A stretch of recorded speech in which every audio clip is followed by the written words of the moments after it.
Welcome to See You on the Other Side, where the world of the mysterious collides with the world of entertainment. A discussion of art, music, movies, spirituality, the weird, and self-discovery. And now, your hosts, musicians and entertainers who have their own weakness for the weird, Mike and Wendy from the band Sunspot.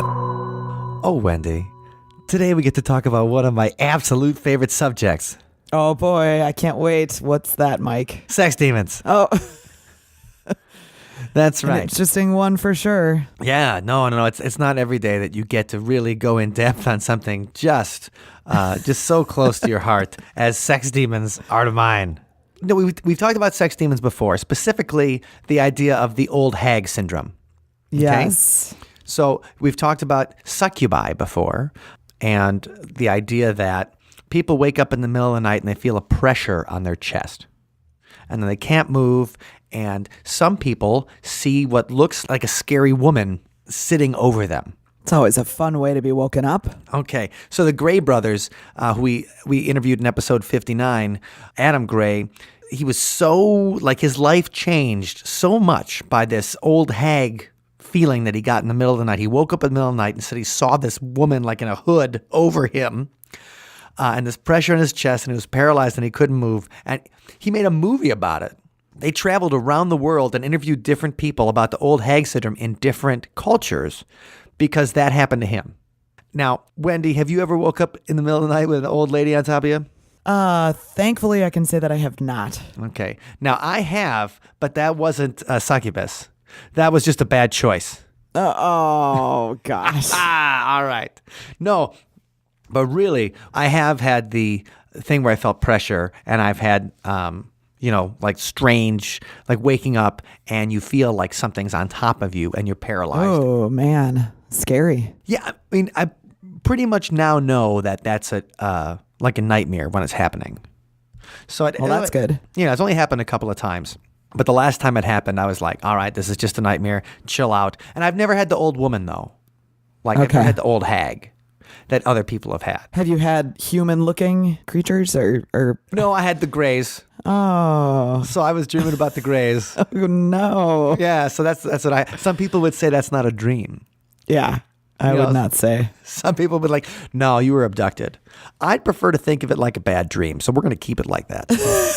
That's right. All right, fair enough. Hey, that's your choice. The thing is, old hag syndrome is something that people have experienced for thousands of years, probably since our brains developed in that certain way to keep us paralyzed when we're sleeping. So when we're dreaming about running away from something, we don't actually get up and run. Yeah. And so when the dream world enters the real world for a few seconds, that's the basis of, Freddy Krueger in A Nightmare on Elm Street too, that idea. But so people had these things happen to them, and you couple that with other things that happen in the middle of the night when you're sleeping sometimes, especially when you're a young adolescent.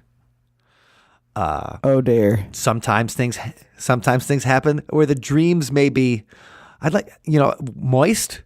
They moist dreams. Oh, no. Oh, gosh. I'm pretty sure they're full-on wet dreams. So that's the idea. So when you combine the idea of the wet dream with also sleep paralysis, you get this idea of people visiting you in the middle of the night.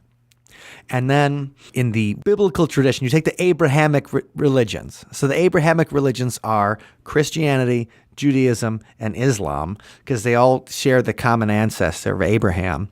You get this idea of, any kind of a mission coming from your privates or whatever, if it's not in if it's not in the world of making children, then it's sinful.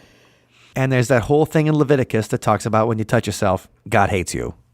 So we've had prescriptions against touching yourself for the past several thousand years. So then what happens when you don't touch yourself, but you wake up in the middle of the night and it's like that you did? Well, then people are like, did I commit a sin? Did something happen? If you're a religious person, you're like, well, what do I do? Did I do something wrong? And Yes, you did, Mike. You can just, I did. I was so bad. I was so naughty. I dreamed bad things. Sorry. But that's the whole thing. In Islam, when you wake up from a wet dream, you're considered impure, and you're not even supposed to read the Quran again until you take a bath. They have a bath called the ghusl, and I'm sure I'm saying it wrong. Because it's like I need to take a ghusl. But they have to take a bath where not a single hair is supposed to remain dry on the whole body before you can get back in and read the Quran, before you're pure again and you can read the holy book. St. Augustine, one of the Christian saints, he wrote on nocturnal emissions too. And he's like, don't worry, they do not pollute the conscience of a man because it's not a voluntary carnal act. Okay. So this becomes a thing where, all right, well, you have these strange dreams. What's happening? Well, it's probably a sex demon that's touching you in the middle of the night, and that's what's making this happen. It's a lot more logical. Come on. So people are, they're going past their body chemistry to do this explanation for the succubus and the incubus. When it happens to a woman, it's an incubus. When it happens to a man, it's a succubus. Now, what particular succubus are they going to blame for this is the most evil woman ever created. All right. And my gosh. Who's that? Like, who's the most evil woman ever created? And well, let's talk about her a little bit.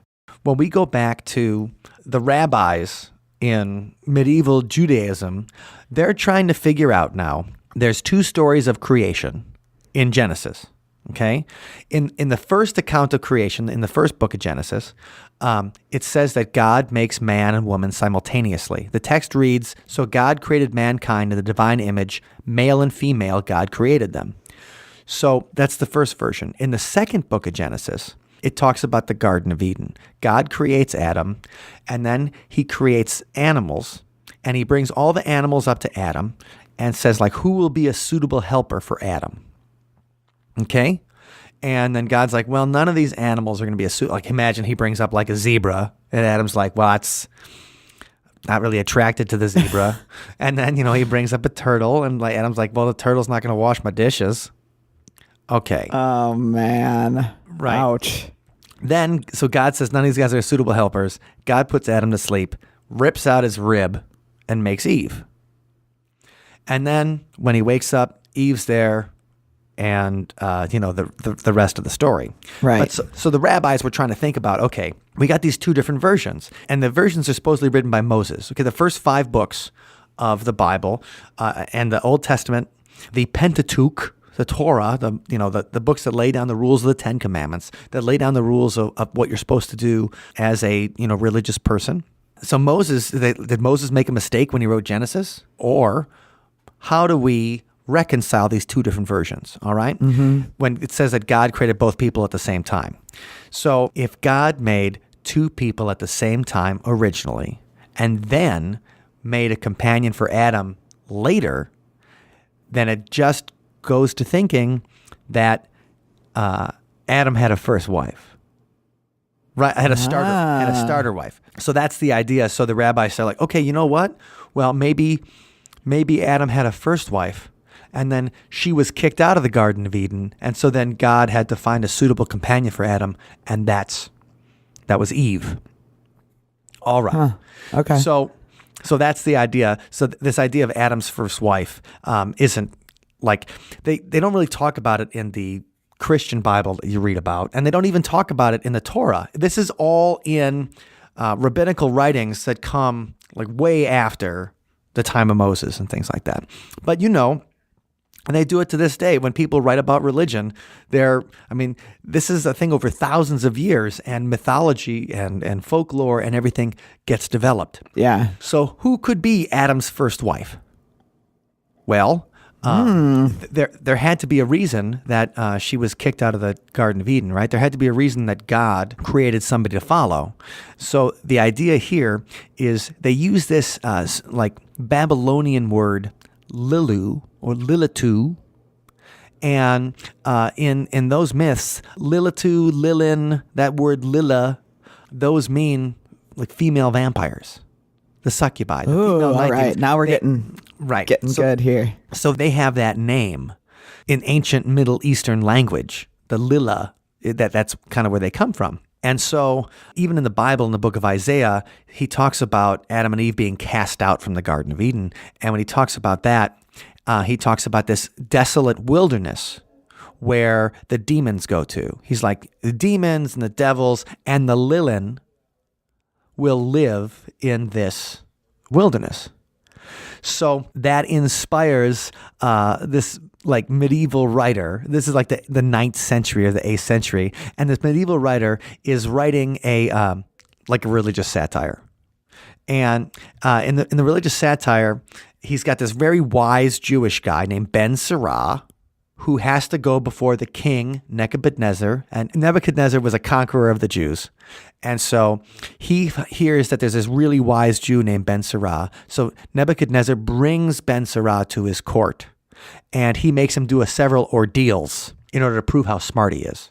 So they write this book called The Alphabet of Ben Sirach, is this anonymous medieval text. And this is the first place where they mention Lilith as the first wife of Adam. Ah, okay. I'll read you the English translation. All right. So Ben Sirah is in Nebuchadnezzar's court, and Nebuchadnezzar, his son takes ill, and he says to Ben Sirah, "Heal my son. If you don't, I will kill you." Ben Sirah immediately sits down and writes an amulet with the holy name, so God's name, and he inscribes on it the angels in charge of medicine by their names, forms, and images, and by their wings, hands, and feet. Nebuchadnezzar looks at the amulet and says, "Who are these?" So we were talking about this in an episode about magic not too long ago, where people invoke angels, to do things for them. And that's part of magic. It's like, I'm asking the angel to do something. So this is what Ben Sirah does, is he creates this amulet, a symbol of these angels, and he's trying to cure the king's son, or Nebuchadnezzar's going to cut his head off. Ah, okay. So Ben Sirah says to him, "These are the symbols of the angels who are in charge of medicine." And he says some words that I can't pronounce. He goes, "While God created Adam, who was alone, he said, 'It is not good for man to be alone.' He also created a woman from the earth, as he had created Adam himself, and he called her Lilith. Now Adam and Lilith immediately began to fight. She said, 'I will not lie below.' And he said, 'I will not lie beneath you, but only on top. For you are fit only to be in the bottom position, while I am to be the superior one.'" Oh, geez. Okay, so this starts out like the first thing about Lilith is involving in sex. And Lilith won't be a bottom, she'll only be a top. And she says, "We are equal to each other inasmuch as we were both created from this earth." But they would not listen to one another. When Lilith saw this, she pronounced the ineffable name and flew away into the air. Adam stood in prayer before his creator and said, "Sovereign of the universe, the woman you gave me has run away." And at once God sends 3 angels to bring her back. And God says to Adam, "If she agrees to come back, it's good. If not, she must permit 100 of her children to die every day." Jeez. Okay, what does that mean? Well, the angels leave God and they go after Lilith, and Lilith's at the Red Sea. And they told her that God said she got to come back. And she says she doesn't want to come back. And the angel says, "We're going to drown you." And she goes, "You know what? Forget it. I was only created to cause sickness to infants. And if the infant is male, I have dominion over him for 8 days after his birth, and a female for 20 days. Okay, what does that mean? Well, this is using her as an excuse for like sudden infant death syndrome. This is using Lilith as like when kids get sick and stuff after birth, she becomes the spirit who you blame for it, the demon who you blame for. Ah, okay. But she says that if I see your names or your forms in an amulet, she says to these angels who come after her, if I see your names in an amulet, I will have no power over that infant. So the angels chase after her. She says she's not coming back because she's having sex with a demon. Is the other thing too. So there's this demon Asmael. She's having sex with Asmael, and they're having hundreds of children. So this is the next thing with Lilith, that she's creating all these demon children. Oh my gosh. Right. And so this is how this thing gets. It's supposed to be a satire. Is people how they think of this alphabet of Ben Sirah, is they think of it as a satire because it's supposed to be jokey. Oh, she has 100 demon children that die every day. And also she tells the angels that if you guys, if I see your names, I will have no power over the infant who has an amulet that has your names on it. So she won't try to kill the kids who have an amulet with these angels' names on it. And then what happens is she has sex with demons, gets cast out, and she becomes this boogeyman, or this boogie woman, who then like preys on men and the whole idea of the nocturnal emission. And so she preys on men as the first succubus. And she also is a child killer. And it's all because she wouldn't get on the bottom for Adam. But the thing is, wow, that's the satire, is the idea of they write this up and it's supposed to be funny. But you know how when you read an old text, like it's like how some people read Jonathan Swift's whole thing about how we should eat Irish children. Right. Yeah. And they're like, as if it's serious. And they don't realize that it was a satire that he wrote in the 18th century, because people were like, well, how do we deal with this Irish problem? And he's like, I got an idea for you. And so it's the same kind of thing. So Lilith, because, she was written in this, like the satire, and over the course of centuries, she becomes this scary boogie woman who has sex with you in the middle of the night and then kills children. And so you will see amulets and things like that from medieval times where they have an image of Lilith, like her hands bound, and the names of the angels on it.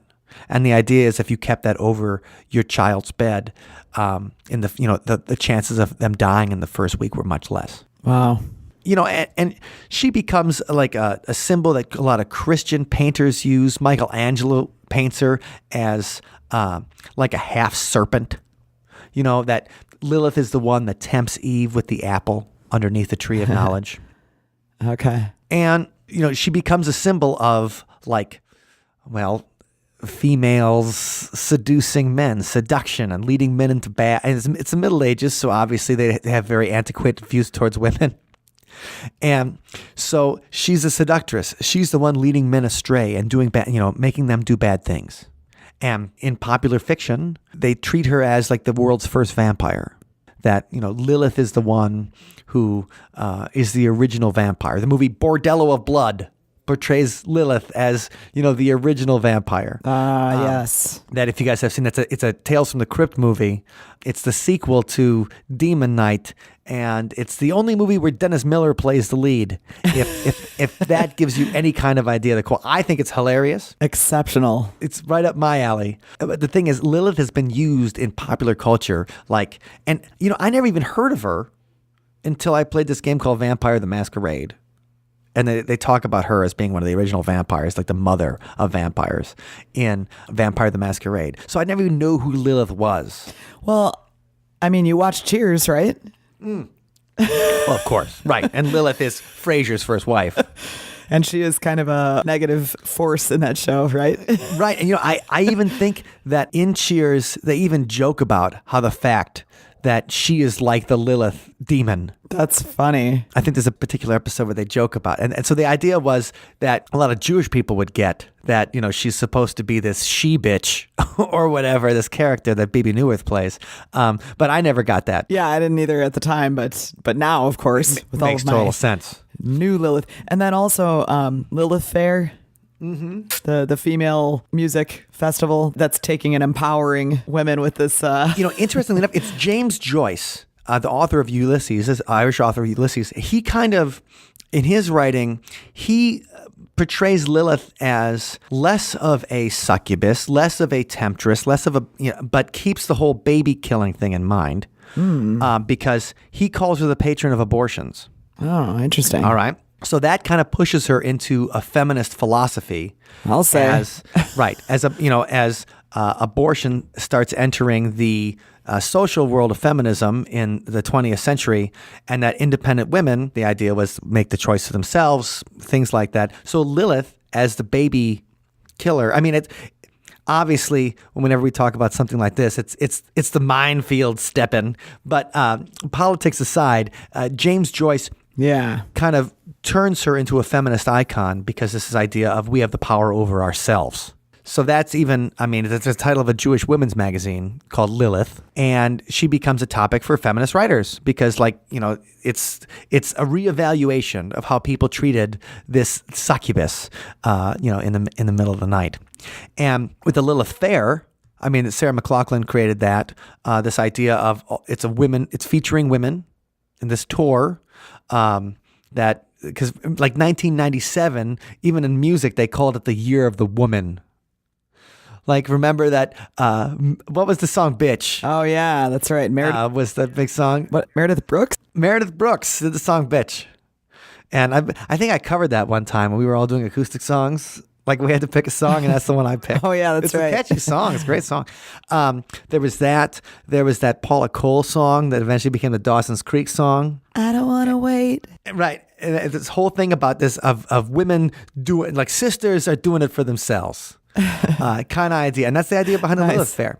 And so they use this idea. So Lilith changes from evil to empowering for women. And, you could see how Lilith would be evil to the damned patriarchy because she's the one who rebels. She's the one who won't be on the bottom. She's the one who won't take Adam's stuff. She won't wash Adam's dishes, and she gets kicked out of the Garden of Eden for it.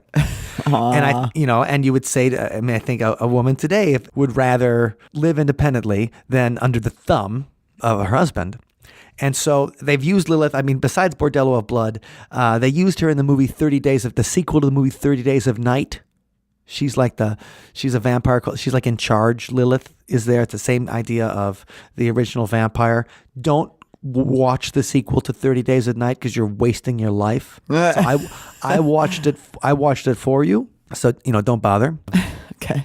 Did you ever see The Fifth Element? When you saw The Fifth Element? I think we all saw it together in like the Orpheum in like 1997 or whatever. Oh man, no, I wasn't part of that group. Okay. But I'm sure I've seen at least pieces of it. So Mila Jovovich plays this character named Lilu in The Fifth Element. Okay. And I didn't even know this until I was doing research for this episode, and I've seen The Fifth Element like 10 times, and it took me a while to appreciate it. But it turns the concept of Lilith on its head because instead of hurting humanity, Lilu is there to save it.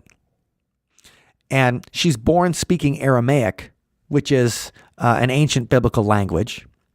So, she's born speaking a biblical language in the movie.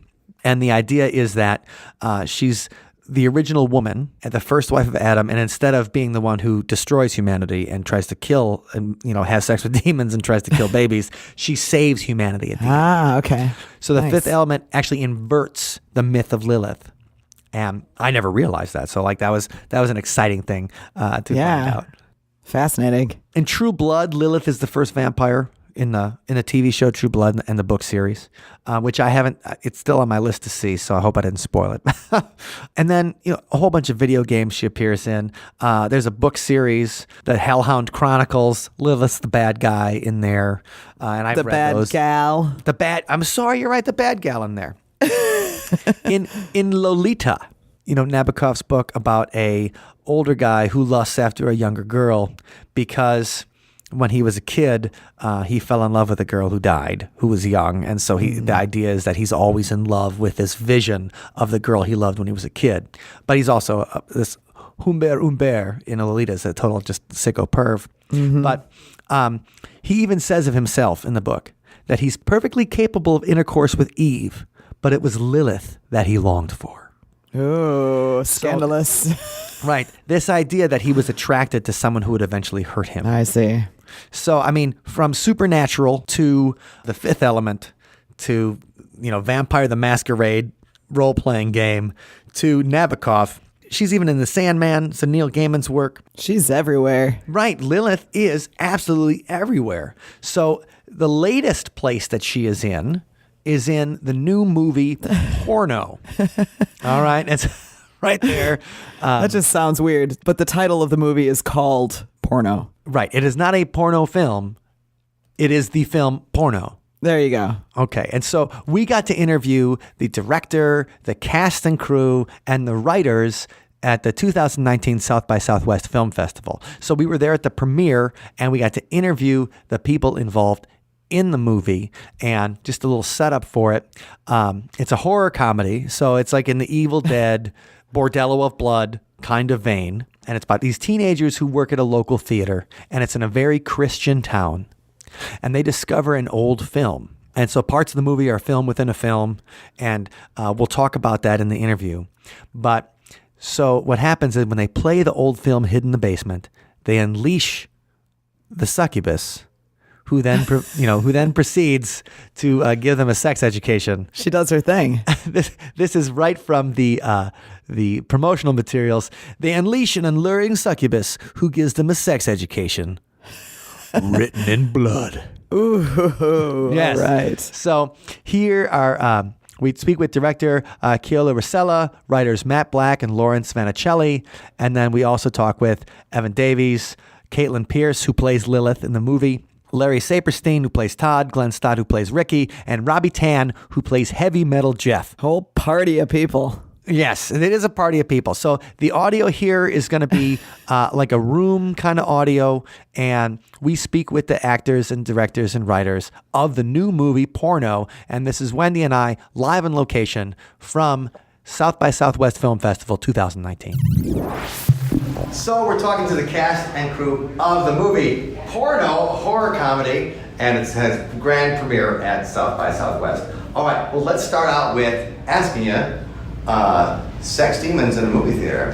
What's the inspiration behind that? Like, what's where does that come out of?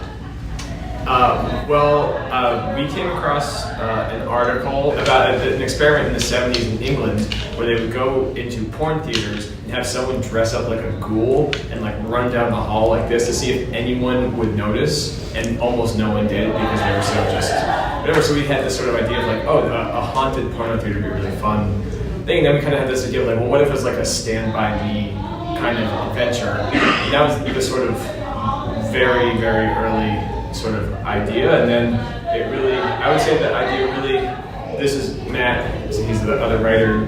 Gail and I were very good friends, and we lived together for a long time, and so it was just kind of this felt like an inside joke that just kind of kept spiraling and then became a movie. So it just kind of like an homage to our very strange friendship, I would say. All right, that sounds good. And so the particular, you used a study from England in the 1970s as an inspiration. Did you have any other particular real life inspirations? Like, it's a small town movie theater, right? A small town community. Did that come from growing up in a small town, or Yeah, I mean, I think that it's a kind of fantastical film, but there are details that are pulled from like all of our lives. I grew up in a very small town, just like this. It was a kind of single screen movie theater where saw all the movies when I was a kid. I also worked as like a movie theater usher for a year when I was living in Hawaii. And so like a lot of stuff that happens in the film, like sneaking cigarettes in the trash room and feeling like you're just a janitor, at this kind of place, like little details like that. Okay, and so when you were pulling inspiration, directing the film and working on it and stuff, is there any particular older films that you had inspiration from? Any classics that you're like, okay, we're gonna grab a little bit of this, a little bit of this to get a feel of, you're trying to, like you said, the Stand By Me-ish, except with sex demons in a movie theater. Right. But that has that whole like want to see a dead body kind of vibe. No, for sure. So what other older films did you guys use as touchstones that you kind of wanted to bring up in the minds of the viewer? Well, I think a lot of the reviews have noted the similarity to the movie Demons. It's like the Italian horror film that also takes place in a movie theater. So we had never actually seen it prior to coming up with this idea. So we watched it, and it did provide some inspiration. That's definitely one. Annie Baker's play The Flick is something that we were super into. And also takes place in a movie theater. It's about movie theater employees. But again, like these were things that like sort of coalesced after the fact. We sort of came up with the concept, and then it kind of. And then those things were, right, Flick, and we should go back to that. And Autopsy of Jane Doe was a good, because it's a very contained. Structurally, we took a lot from. That movie's scary too. Very scary. I really like that movie. And I think, so there's a film within the film, and the style of that film, I think we looked a lot to Kenneth Anger in particular.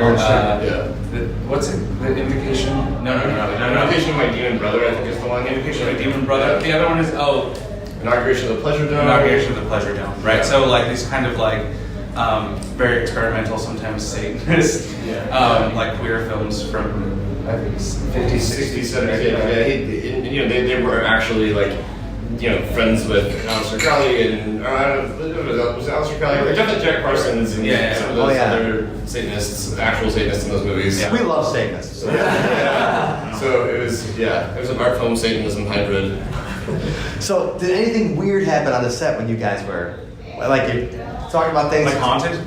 Yeah, and because sometimes you're working in a We lived in a haunted house. It was full. I swear it was full. It was weird. Yeah. Like coming out of I think on the first day when we were sort of like being picked up to ride to our location where we were to do our table read, we like across the street was this like horrifying like pink, like it was like a daycare.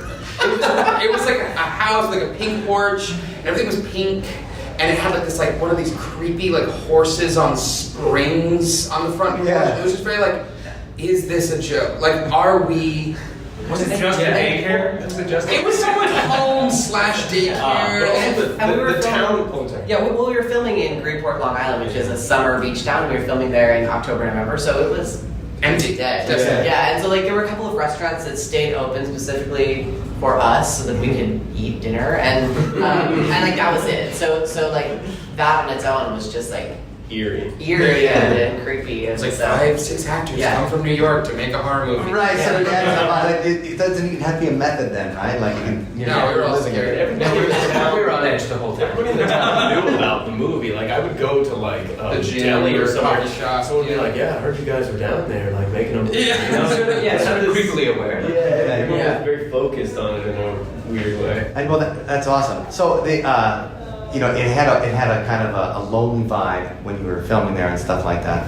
And anything in particular, any scenes or anything in the film or even performances when you guys were acting that where if you've had any kind of weird experiences in your own life, like you use that to create the right feeling, or when you were writing it and stuff, where you're like, well, I remember we were kids and we saw this weird kind of thing. So anything that you pulled from your own life in the production? Music. I use a lot of music for my prep. I play Lillith, so I don't know if I should give away. I don't speak in the film, so okay. a lot of it's like choreographed and physical stuff. So that's kind of what I use is like physical work and music that put me in that. So what puts you in the Lillith mind space? If you're like, I am Adam's first wife and the queen of demons, what puts you in that mind space? God, what was this?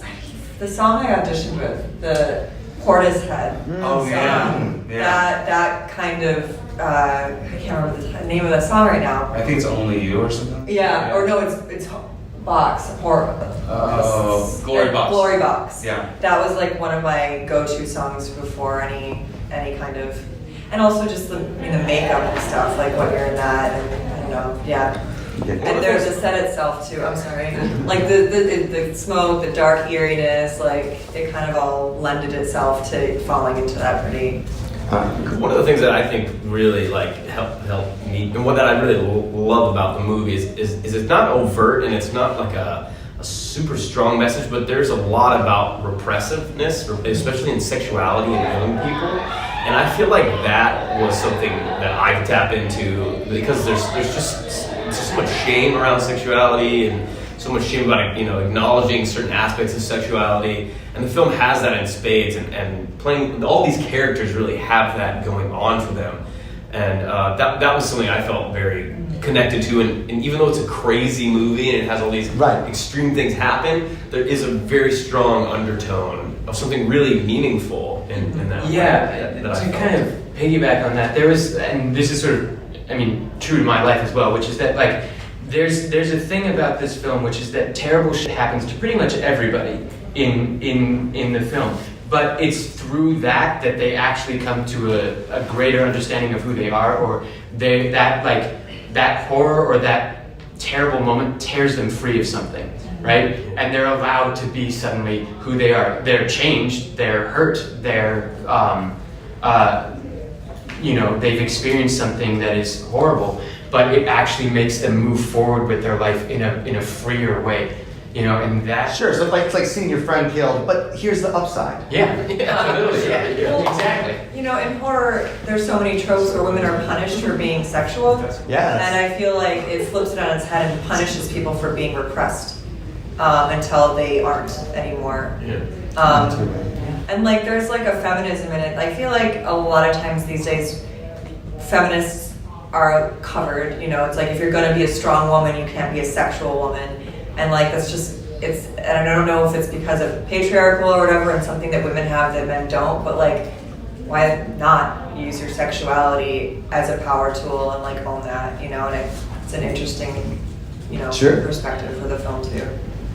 And so, you know, when you were talking a little bit about Kenneth Anger and those inspirations that included like friends like Aleister Crowley and everything like that, you know, there's such a deep history of weird stuff, especially like when you talk about Jack Parsons and things, and did you use any of that stuff when you were writing about it, where you're just like, okay, like we took invocation, like we actually used like these Latin words from a spell or something like that. So are there any little touches like that when you were writing it, where you found some like, okay, we read this crazy book that has a whole bunch of Latin things in it, let's put it in the movie. Well, the weird thing about it, the actual succubus mythology is that like it's kind of. Can I stop? Please do. In fact, if you didn't, we'd be mad.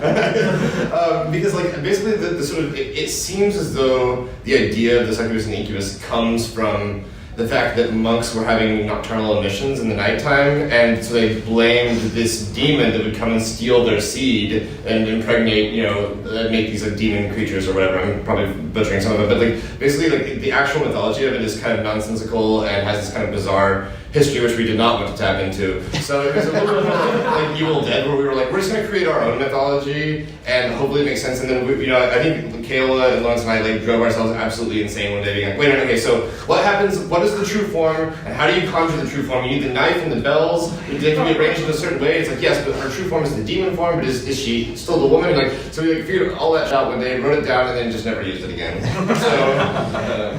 I think that if we drew something from Kenneth Anger, I think it was more using these tropes that have been, I think, used and maybe sort of co-opted for a lot of things that we think are problematic. Not so much in terms of the Satanism, because I think we're all pretty cool with that, but more just sort of like general representation in horror kind of sucks. And so we loved the fact that he kind of took those things and flipped them to do something totally different. I think that was a huge goal of ours for this film, was to deal in tropes, but to turn them on their head, basically. So we're very grateful that these actors all took the plunge. Well, you mentioned Evil Dead, and talking about horror comedy, like that's the gold standard, right? So one of the things is that Sam Raimi always put Bruce Campbell through hell. Yeah. And so did you put these nice actors? I think you have to ask them. I mean, the thing about it was that we were working we had a hard time finding a location, like a movie theater that would close down so we could shoot it. We found one in this, ghost town. Essentially is a beach town, but the theater was closed for the winter because it's off season. What we didn't realize is that it was closed during the winter. There's no heater in that place, and it was so incredibly cold you could see your breath indoors often. And I was wearing a very thick coat because I could stand behind the monitor and wear that. But that's just the tip of the iceberg. I don't know if you guys have more stuff to share, but I felt we had some space heaters in some places, but it was cold. It was cold. And we were covered bitterly. I kind of think I should answer this one because I was at the motel. It was about an hour and a half in makeup, hour and a half getting it off when I was in my true form. And that was, the prosthetics made everything colder. So my arms were freezing, my face, and then of course, Sarah or I think her name was Kristen would either run, as soon as I was done, cover me up with the coat and bring me a space heater. And one of our scenes, every time we were done, we're just huddled next to a space heater, So that was certain in its own way. The glamour of the movies. Right? Yeah, but it was so fun to shoot, and it's kind of really funny to look back on. Yeah, I think also anytime you're making an indie and you're on a tight budget, and it's always going to be a little bit it's going to be uncomfortable. But I think one of the things that happened is when we would shoot stuff, we would have such a good time, then we'd watch playback or something, and it would just be it was always encouraging how it was going well. So it's you just you're just powered up to keep going. And if it hadn't been going well, it could have easily been miserable. But it was going well. We became a great support system for each other. Like we watched a lot of playback, and we had those fun moments, which I think made the whole thing more bearable and more fun to shoot. Okay, so he didn't like drag you through a pool full of corpses or something like that at 4 o'clock in the morning? No, he did. But Okay. But it was bearable and it was cool. Yeah. I blacked that part You out. had a rough day. There was no you were covered in blood. Well, and stuff. I think I showed up at the end of the day, and you were like, Yeah, well, he would walk in looking like not just physically like he had been through a battlefield, but like mentally. He just had this like dead look in his eye. And it had to be like Ecstasy. fresh blood, so it was like wet and like it was like let's spray Evan down. I know it's cold in here. Let's spray him down. And then we'd wrap for the day and be like, time for dinner, and he'd be like, can I take a shower? Yeah. Like, we'd all arrive, and he'd still have like spatters of blood that he'd missed, which again, That is spoilers. I get really doused in blood. I think the Spoiler alert. yeah. Dousing. Well, I've got a question that brings to mind regarding the script as far as when you have moments like that and things happen and it gets wild, did you guys stick pretty strictly with the script, or was it something where modifications were made at all during the filming? We wrote a thing, and then we let go because we had just complete and total trust in Kayla to just do whatever he had to do to make whatever he changed, we trusted. So I will say though, there were some very late changes while we were filming to what the ending was going to be, and we were just like, I was like, on location, like on the phone with Matt, like after a day where we wrapped, I was like, okay, so how do we rewrite this ending? So yeah. Without spoiling anything, there was this scene that we really, really wanted where someone sticks their hands in the air and their hands just fucking explode into clouds of blood as they're reaching up to the heavens, and we couldn't do it. Couldn't do it for whatever reason. We were like, we have to divert resources elsewhere. Yeah. So there were some things like that where we were like, we had some even more outlandish stuff planned, but You work within the confines of what you have and do the best with it. And once you've seen the movie, I think Kayla made a brilliant choice in funneling all of the effects resources into one particular scene. But Kyola was often like doing like great like little additions in the moment too. Like he would throw out lines and stuff for us to say, and just it added a level of fun to have spontaneity and playfulness. And how do you there's different tones like horror comedy too. Like we talk about Evil Dead. And Evil Dead is the splatter fest and stuff like that, and the buckets of blood, just the fountains of it. And then you have like the Tales from the Crypt, more like old corny style humor and stuff like that. So when you guys were working on the movie, what specific you have to go from something scary and something disgusting, like the being bathed in blood, to then something funny or something like. How did you do those beats where you were? What would you tell the actors when it's like, okay, to try to keep the right tone between something terrifying and disgusting and then something that's supposed to make the audience laugh? Yeah, I think it would just be like, okay, now be funny, and then It's that easy, now huh? be scared. Yeah. There's not a hole. No, I think that like one of the great things about the script, and one of the things that we really worked on, is that I think there is a very like strong emotional core, and each character has their own arc. It's like a true like 5-hander film, and I feel like whether it's like a comedy or a drama or whatever, you're just trying to play like the emotional truth of a scene, right? And then you just let the circumstances make it funny or make it scary, right? And I think they were all so good at doing that. Yeah, I don't necessarily think that. I mean, there were certain scenes that we knew were funny scenes, but like it was never like this is the comedic moment. This is when we amp up the funny. It was just like it was funny because like I'm thinking of particularly some of Robbie's scenes where he plays a character that's really intense, and like it would be so easy to do it because it's funny. And when Robbie did it, he just did it like this was his character. And because of that, none of us could keep a straight face. But it wasn't like it wasn't that he turned on the funny. Me in particular, I was terrible. I've ruined most of this movie. Yeah, but like it was funny because he didn't change anything. He was the same character when it was the emotional part, and he was the same character when it was the comedic part. And because there's that consistency and that dedication to it, it just becomes really funny because you watch this character and you think that is so absurd, and like how could someone exist? Thanks, man. That was my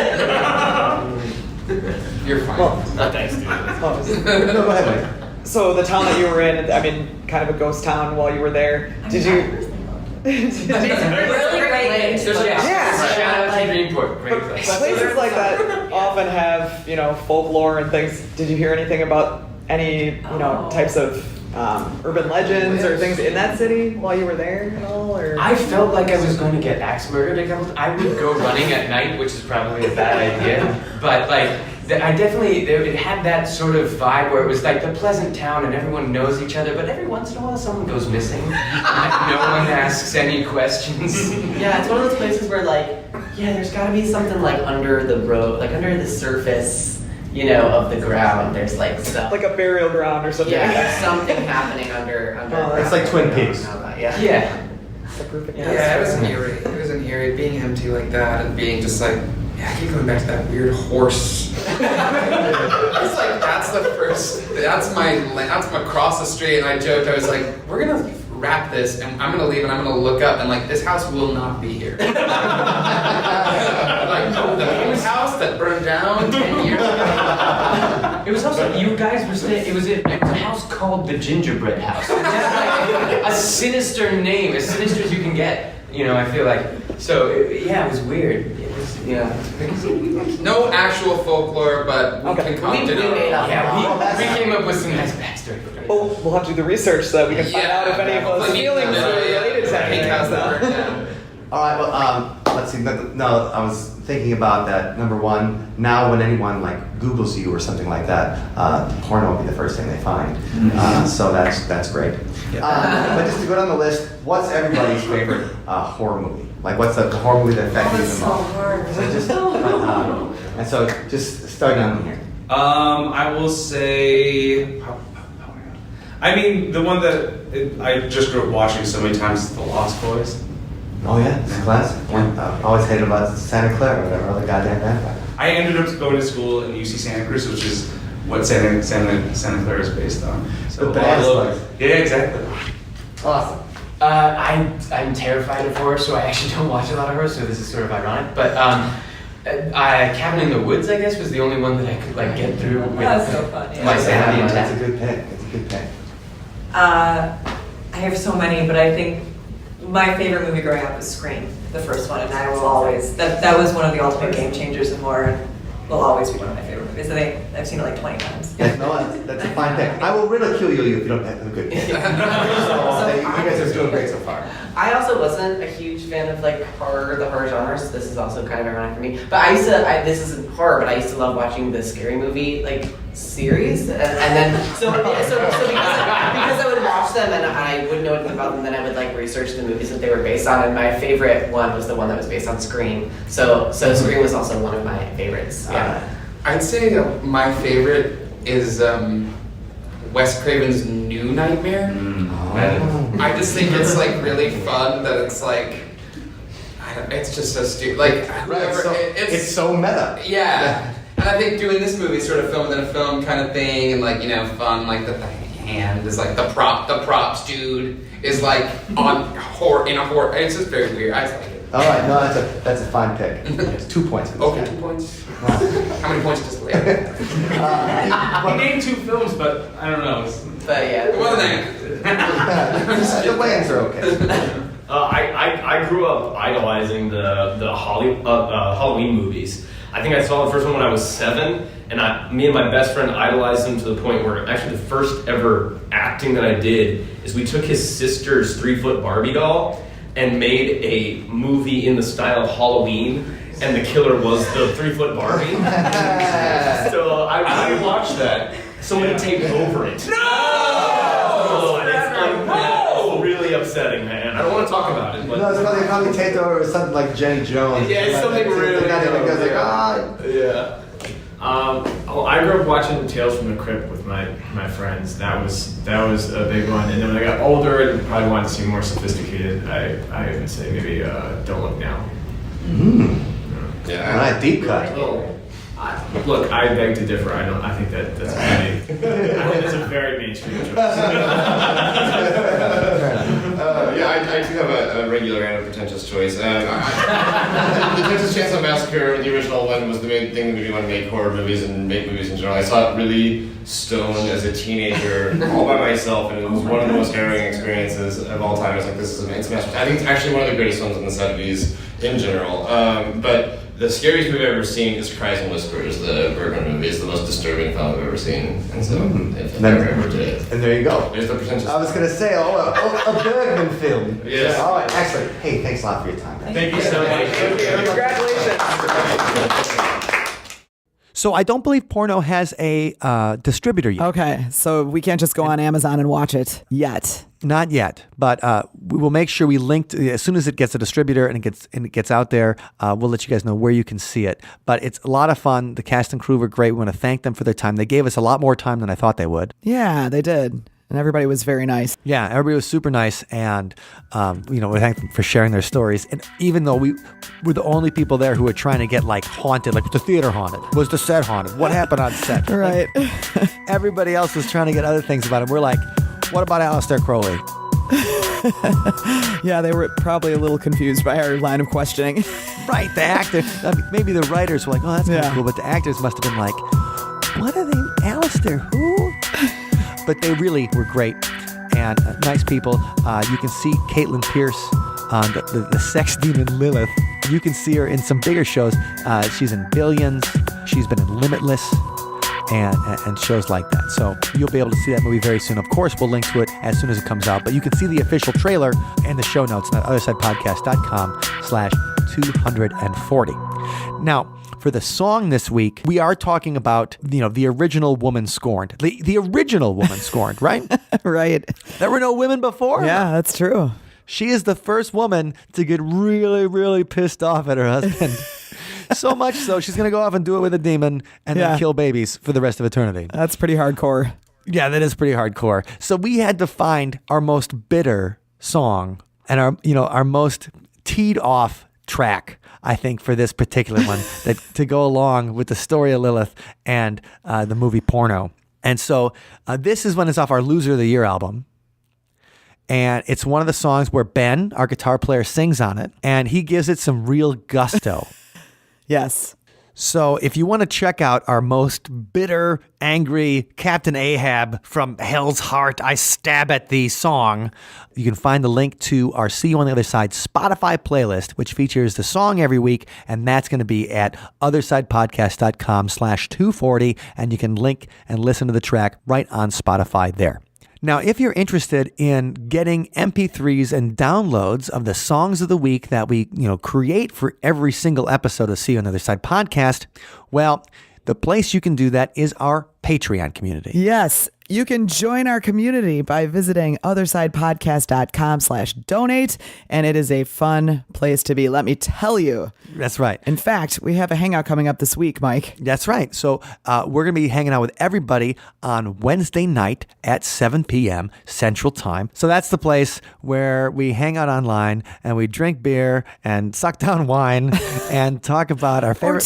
Or tea, if you're not into that stuff. And we talk about our favorite paranormal stories and our favorite horror movies. And it's just basically a conversation. We kick around ideas for new shows, great interviews we've had with people, and it's just a lot of fun. And so the hangout's the way that we like to get and keep in touch with some of the favorite members of the community, and that's the Patreons.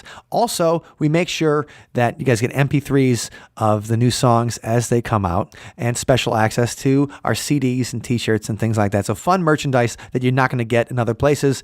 That's the Patreon community. othersidepodcast.com/donate. And we have a big shout out to one of our community members. Dr. Ned contributes to our Patreon at a level where he gets this shout out every single week, every single episode.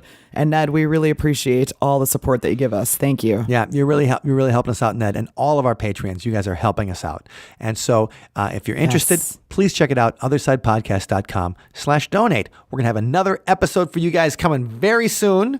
So if you haven't subscribed yet, make sure you go to othersidepodcast.com/subscribe. And as soon as the episode is up, it's going to be in your inbox and ready to listen to. So why wait? othersidepodcast.com/subscribe. Thank you for listening to today's episode. You can find us online at othersidepodcast.com. Until next time, see you on the other side.